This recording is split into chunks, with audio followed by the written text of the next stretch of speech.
Parce que ça fait 2 ans qu'on est dans l'épidémie, ça fait 2 ans qu'on nous refait le coup régulièrement de dire le pire est derrière nous. Souvenez-vous, on nous l'a dit 10 fois. Donc moi, je vais vous dire, la parole publique, elle doit être prudente. Je ne sais pas si c'est la dernière vague. Je ne sais pas. Je l'espère, comme vous, comme tout le monde, comme tous ceux qui nous écoutent. En attendant, ce que tout le monde attend, c'est que le problème structurel de l'hôpital se règle pour éviter de nouvelles contraintes. Et depuis Vos 2 ans, propositions, et Philippe depuis Juvin. 2 ans, on aurait ouvert des lits de réanimation, ce que je demande depuis maintenant 2 ans, même d'ailleurs avant.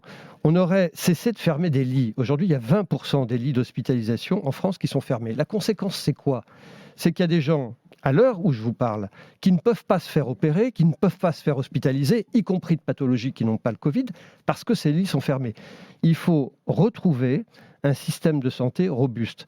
J'ai l'impression de parler dans le désert, comme j'ai l'impression de dire à tous ceux qui disent « c'est fini, cocorico », attention aux fausses bonnes nouvelles. Parce que si dans 3 semaines ou dans 3 mois, il y a un nouveau variant qui apparaît, qu'est-ce qu'on va expliquer aux Français ? Qu'encore une fois, eh bien, on leur a raconté des carabistouilles. Dans 3 Donc, mois, je veux Valérie être très Pécresse prudent. sera peut-être à la tête de l'État. Elle fera quoi ? Eh bien, si Valérie Pécresse est à la tête de l'État, elle fera plusieurs choses. D'abord, elle va renforcer le système de santé.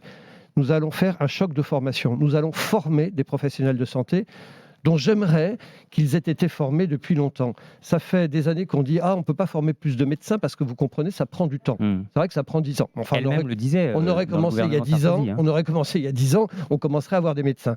Les infirmières, ça se forme en 3 ans. On aurait commencé il y a 2 ans, au moment de l'épidémie en mars 2020.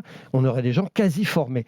Bref, ce que je veux vous dire, c'est qu'il y a des solutions et que j'en ai assez de cette classe politique qui fait que commenter. Or, j'ai un ministre de la Santé qui est peut-être très sympathique, qui est peut-être un bon médecin, il est médecin lui-même comme moi, mais il est inefficace et il fait du commentaire en regardant la courbe monter et descendre en disant « Ah, ça monte, ah, ça baisse ». Un ministre de la Santé, il ne fait pas ça, il prend des mesures.